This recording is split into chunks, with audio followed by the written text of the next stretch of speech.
Ketahuilah demi jiwa Muhammad yang dalam genggamannya, maksudnya demi Allah, kalau seandainya Fatimah binti Muhammad, jangankan Fatimah yang itu, Fatimah anak saya, anaknya Nabi, anaknya Raja Muslimin pada saat itu, mencuri, saya akan potong tangannya. Ada nggak di zaman Nabi SAW orang zina dirajam? Ada nggak pencuri dipotong tangannya? Ada, nanti kita pelajari semua. Ada di antara mereka yang melanggar hukum Allah. Ada yang berdusta dicambuk 80 dera, kisah ifk, tuduhan terhadap Aisyah dan Safwan radhiyallahu anhum ajma'in tentang mereka berzina pada saat pulang dari perang Bani Mustaliq, dan nanti akan kita jelaskan masalah itu insyaallah. Kemudian ada sahabat-sahabat yang berzina dirajam, dicambuk, ada yang mencuri. Seperti kasus Fatimah, salah satu dari suku terkenal Makhzumi yang terkenal di Mekah. Orang ini terkenal sekali dengan kedudukannya dan rupanya kebiasaan mencuri. Tradisinya, dia masuk Islam, dan tradisi orang-orang Arab Quraisy kalau ada seseorang mencuri tidak dipotong tangannya kalau dia kedudukannya tinggi, punya jabatan. Dan subhanallah ini kayak turun-temurun di kalangan ahli maksiat nih. Kalau punya jabatan nggak dihukum, gitu kan.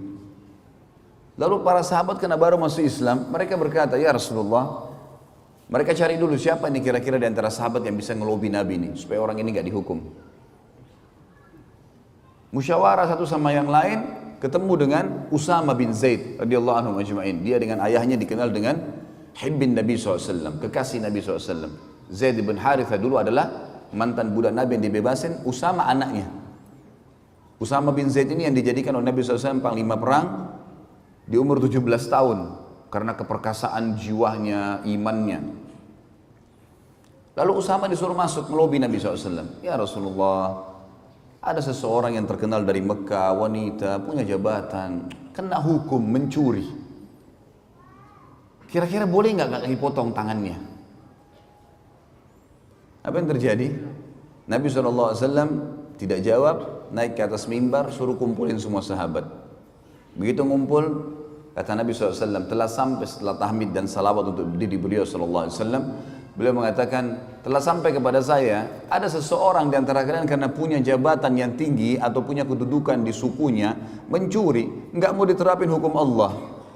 Ketahuilah demi jiwa Muhammad yang dalam genggamannya, maksudnya demi Allah, kalau seandainya Fatimah binti Muhammad, jangankan Fatimah yang itu, Fatimah anak saya, anaknya Nabi, anaknya Raja Muslimin pada saat itu, mencuri, saya akan potong tangannya. Gak ada toleransi dalam Islam. Dipotong tangannya akhirnya. Ada sahabat yang berzina, ada sahabat yang mencuri, ada sahabat yang dusta. Ada di antara mereka. Artinya ada usatul mu'minin, ada ahli maksiat. Maka teman-teman sekalian fahamin, pemerintah Islam bagaimanapun kuatnya akan ada di tengah-tengah mereka ahli maksiat. Kita tidak lebih baik dari Nabi SAW. Tetapi berita gembiranya ada golongan keempat. Ada orang-orang beriman dan ini yang mendominasi. Sehingga tiga kelompok yang pertama tidak bisa keluar dari koridor hukum Allah. Yang maksiat dihukum, yang munafik diketahui. Lalu Nabi SAW sebutkan ciri-cirinya. Nanti akan kita pelajari di akhir sekali sebelum meninggalnya Nabi SAW. Ada pembongkaran kedok para munafikin. Si fulan munafik, si fulan munafik, si fulan munafik. Karena cirinya banyak, jelas. Pura-pura Islam tapi mereka kufur. Kemudian juga akan ada orang-orang kafir yang akan interaksi. Ulama sepakat mengatakan orang kafir tetap akan ada di muka bumi sampai menjelang hari kiamat. Gak bisa lepas itu. Karena kata Nabi SAW, kiamat tidak akan terjadi kecuali pada orang-orang yang buruk atau kufur saja. Orang beriman semua akan meninggal dengan tiupan angin yang menerpah tubuh mereka. Sampai kata Nabi SAW, kalau seseorang dan kalian sembunyi di dalam gunung, maka angin itu akan masuk dan merenggut nyawanya. Sehingga tidak tertinggal kecuali orang kafir dan buruk di muka bumi, lalu kiamat terjadi pada mereka. Hadis jelas.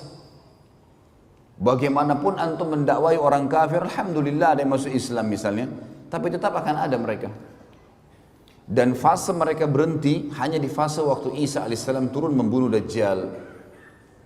Pada saat itu, maka kata Nabi SAW, semua jalan-jalan kecil pun di muka bumi akan dimasuki Islam, baik dengan kemuliaan, dia sengaja memasuki Islam karena dia tahu kebenaran, atau penghinaan, artinya dia harus masuk Islam secara paksa atau akan dibunuh. Sehingga tidak ada lagi orang yang tidak muslim di zaman Isa alaihissalam. Tetapi setelah Isa alaihissalam meninggal dunia, setelah matinya Ya'juj Ma'juj, tanda-tanda hari kiamat, maka manusia akan kembali kufur lagi dan mereka kembali menyembah berhala. Iblis akan menyuruh mereka menyembah berhala dan pada mereka lah terjadi hari kiamat itu.